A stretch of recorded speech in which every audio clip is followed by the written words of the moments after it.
Waziri wa Mifugo na Uvuvi Mheshimiwa Dr. Ashatu Kijaji amewataka wafanyabiashara wa mifugo nchini hususan wanaosafirisha mifugo hiyo kwenda nje ya nchi kuzingatia sheria, kanuni na taratibu za nchi, kwani katika uongozi wake hatakubali kuona utoroshaji wa mifugo kwenye minada unaofanywa na baadhi ya wafanyabiashara.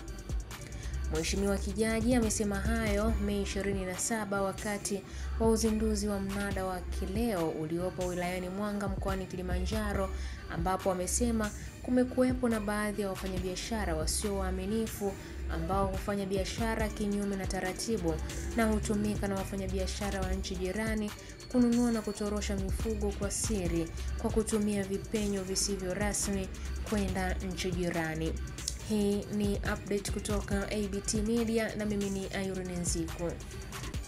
Nasi wafugaji na wafanyabiashara tunalo jukumu sasa ili kuhakikisha tunaendelea kunufaika na uwekezaji huu mkubwa unaofanywa na serikali yetu. Niwaombe sana wafanyabiashara wa mifugo na mazao yake, tuendelee kuzingatia sheria, kanuni na taratibu za nchi yetu katika kufanya biashara ya mifugo. Ni wazi tena nyinyi wana kileo mpo hapa jirani na majirani zetu hawa, mnafahamu wapo wafanyabiashara wasio waaminifu ambao kwa maksudi kabisa hufanya biashara kinyume na taratibu, ikiwemo kutumika na wafanyabiashara wa nchi jirani kununua na kutorosha mifugo yetu kwa siri kwa kutumia vipenyo visivyo rasmi kwenda kwa majirani zetu.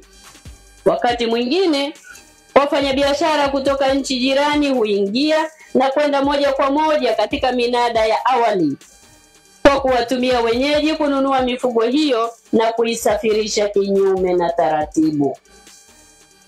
Hivyo ni watake sasa wafanyabiashara ya mifugo nchini, hususan wanaosafirisha mifugo kwenda nje ya nchi, kuzingatia sheria, taratibu na kanuni. Miundombinu imewekezwa, kuna sababu ya kufanya hayo uliokuwa unayofanya huko nyuma.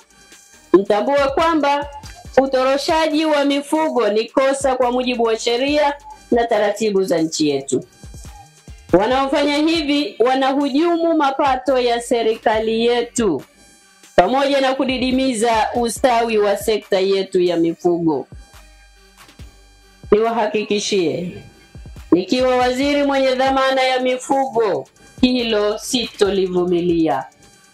Tutashughulika nanyi, tutashughulishana ili tunufaike. Ninarejea tena kumshukuru Daktari Samia Suluhu Hassan, Rais wa Jamhuri ya Muungano wa Tanzania, kwa uwekezaji alioufanya katika sekta ya mifugo na kuhakikisha wafugaji wa nchi hii wanapata masoko ya mifugo yao. Mtakumbuka Mheshimiwa Rais wakati anaingia madarakani miaka 4 iliyopita, biashara ya mifugo na mazao yake ilikuwa chini sana.